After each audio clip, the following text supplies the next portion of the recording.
আওয়ামী লীগ কালকে চলে আসবে, এই ধরনের গাঁজাখুরি চিন্তা করার চাইতে এখন আওয়ামী লীগকে নিয়ে যাওয়া হচ্ছে। সেই রিয়ালিটিতে যদি আওয়ামী লীগ যায় এবং রিকনসিলিয়েশনে যায়, আল্লাহর কাছে তওবা করে এবং মন্দ মানুষদেরকে তারা দল থেকে দূর দূর করে তাড়িয়ে দেয়, ভালো মানুষের সেখানে সমাবেশ ঘটায়, হয়তো দ্রুত, মানে যেখানে 20 বছর সেটা 2 বছরের মধ্যে হতে পারে, কিন্তু নট 2 মাস। এনিওয়ে, যেটা বলছিলাম যে এরকম যখন একটা অবস্থা চলে, যখন গনিমতের মাল ব্যবহার করা হয় বা গনিমতের মতো করে সবকিছু হরণ করার চেষ্টা করা হয়, যেভাবে বিএনপির জমানার সবকিছু তছনছ করে দিয়েছে আওয়ামী লীগের লোকজন। বিএনপির মুর্শিদ খানের ব্যবসা নষ্ট হলো কেন? আব্দুল মিন্টু সাহেবের ব্যবসা নষ্ট হলো কেন?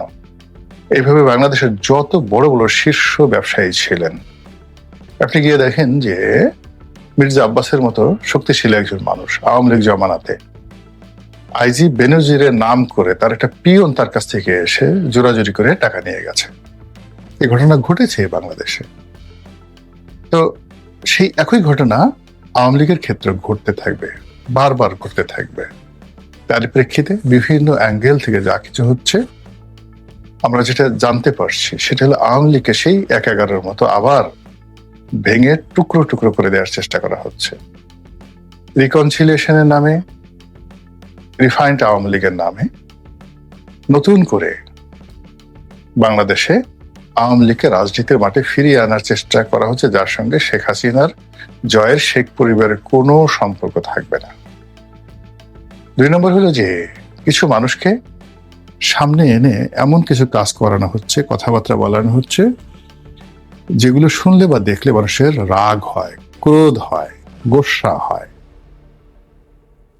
এবং বিতর্ক তৈরি হয়, এবং সব মানুষ যেন আওয়ামী লীগের ব্যাপারে সবাই যেন আবার নতুন করে সিসি বলা শুরু করে দেয়, যে এত কিছুর পরেও এদের না আছে লাজ, না আছে লজ্জা, না আছে হায়া, না আছে শরম, এদের অহংকার এমন পর্যায়ে পৌঁছে গেছে যে এদের পচে যাওয়া উচিত, মরে যাওয়া উচিত। এইরকম জিনিসগুলো যখন ঘটতে থাকে তখন আপনি ধরে নেবেন যে রিকনসিলিয়েশন ফ্রম দ্য অলমাইটি, তাওবা, আল্লাহর দরবারে পৌঁছাবে না। আত্মসমর্পণ আল্লাহ গ্রহণ করবেন না। আত্মসমর্পণ কতগুলো জিনিস আছে। আপনি একজন মানুষের প্রতি আল্লাহর রহমত নাজিল হয়েছে, ধরুন আল্লাহ তাকে ক্ষমা করতে চান, দয়া করতে চান, তার চেহারার মধ্যেই আল্লাহ এই জিনিসগুলো ফুটিয়ে তুলবেন। তার কথা, তার ব্যক্তিত্ব, তার ড্রেস কোড আপনি দেখলেই বুঝতে পারবেন যে এই লোকটি আল্লাহ রহমতের ছায়া আছে।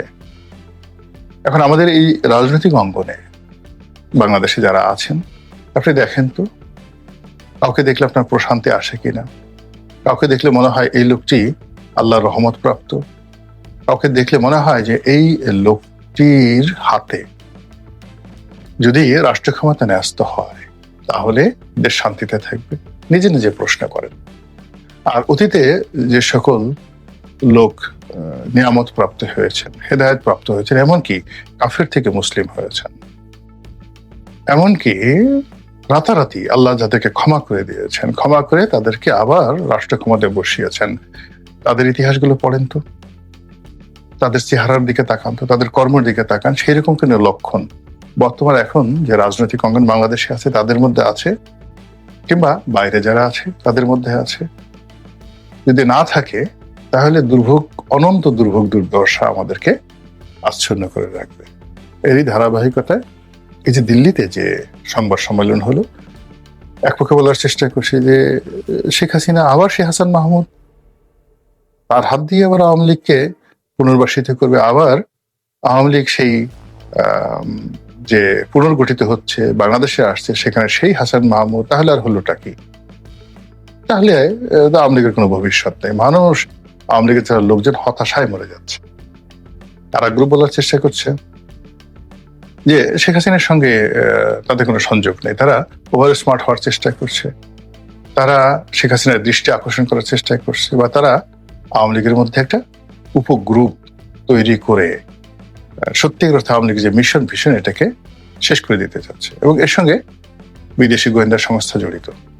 এবং আপনারা জানেন 1971 সালে ভারতীয় গোয়েন্দা সংস্থা র আওয়ামী লীগের মধ্যে অন্তত পক্ষে 10 থেকে 12টি গ্রুপ তৈরি করে ফেলেছিল, যুদ্ধের ময়দানে এবং কলকাতাতে, আমাকে দিল্লিতে। একইভাবে 1975 এর পর তখনও কিন্তু আওয়ামী লীগের মধ্যে অসংখ্য বিভক্তি তৈরি করেছিল। তো সেই খেলাটি যে এখন খেলা হচ্ছে না, এটা কিন্তু বলা যাচ্ছে না। তো কাজেই এই যে বাংলাদেশে যা কিছু শুনছি, রিফারেন্ট আওয়ামী লীগ, বিভিন্ন দিনে তাদের নাম তালিকা শোনা যাচ্ছে, কিন্তু 11 সময়টি আমি খুব যাকে বলা হয় ঘনিষ্ঠভাবে বাংলাদেশের রাজনৈতিক দলগুলোকে দেখার সুযোগ হয়েছে। আওয়ামী লীগের সঙ্গে, যেহেতু আমি তখন আওয়ামী লীগে ছিলাম, আওয়ামী লীগের অসহায়ত্ব এত ঘনিষ্ঠভাবে আমি দেখেছি 11 সময়, যে কথা বললে আপনারা বিশ্বাস করবেন না। ঠিক ওই সময় কি খেলাধুলা হয়েছে, কে কোন অবস্থার মধ্যে ছিল। তো কাজে আবার সেই 11, আবার সেই যাকে বলা হয় আওয়ামী লীগের বিভক্তি, এগুলো নিয়ে যদি আলাপ আলোচনা হয়, এখানে বাস্তবতা হলো যে বাংলাদেশের রাজনীতিতে 3টি পরিবার সেটেলড হয়ে গেছে। এখানে শেখ পরিবার, শেখ হাসিনা, অন্যদিকে জিয়া পরিবার, তারেক জিয়া, অন্যদিকে এরশাদ পরিবার, জাতীয় পার্টি, তার সঙ্গে সঙ্গে অঞ্চল বগুড়া, কুমিল্লা, নোয়াখালী, এই অঞ্চলটি বিএনপির জন্য সেফ যাকে বলা হয় জোন হয়ে গেছে। অন্যদিকে খুলনা, বরিশাল, ফরিদপুর, পদ্মার ওপারের যে অঞ্চলটি, সেই অঞ্চলে অর্থাৎ ফরিদপুর বিভাগ প্রস্তাবিত, বরিশাল বিভাগ এবং খুলনা বিভাগ, এই বিভাগ মিলে প্রায় 4.5 কোটি লোক একদম সেখানে একচেটিয়া ভাবে, বরিশাল বিভাগ সহ, অর্থাৎ বরিশাল, ফরিদপুর, খুলনা, এই 3টি বিভাগে 4.5 কোটি মানুষ বসবাস করে।